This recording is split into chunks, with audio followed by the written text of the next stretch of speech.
ChatGPT can write you a full essay in seconds, but it doesn't understand ideas the way a person does. So today, let's figure out what's actually happening when it gives you an answer. Before you ever type anything, a model like ChatGPT is trained on a huge amount of writing. Books, websites, code, articles.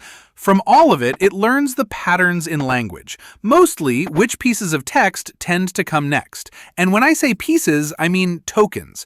ChatGPT doesn't read a sentence word by word the way we do. It breaks the text into smaller chunks called tokens. Sometimes a token is a whole word. Sometimes it's part of a word, some punctuation, or even a space. Our example today is a cat. She's already fallen asleep, which feels about right. Then it starts predicting.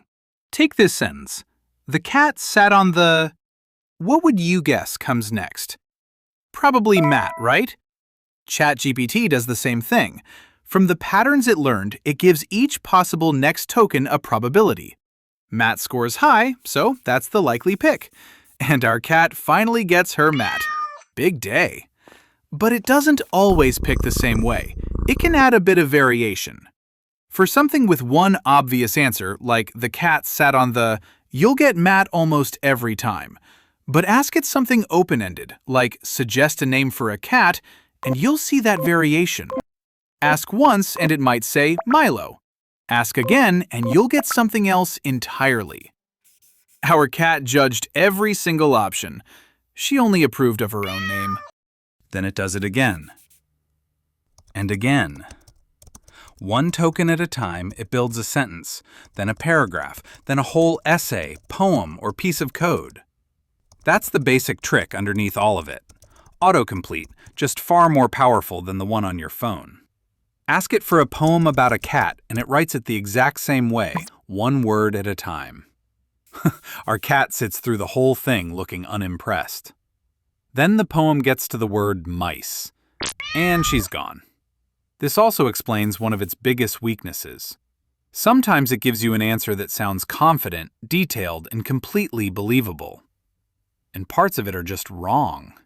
It'll invent a source, a quote, or a fact that was never real. People call that a hallucination. There's no intent behind it. From the model's point of view, it's generating text that looks like a good answer, whether or not it's actually true. Ask our cat for a source, and she'll hand you one. Smith, 2021. Sounds legit, doesn't exist. So that's the big idea.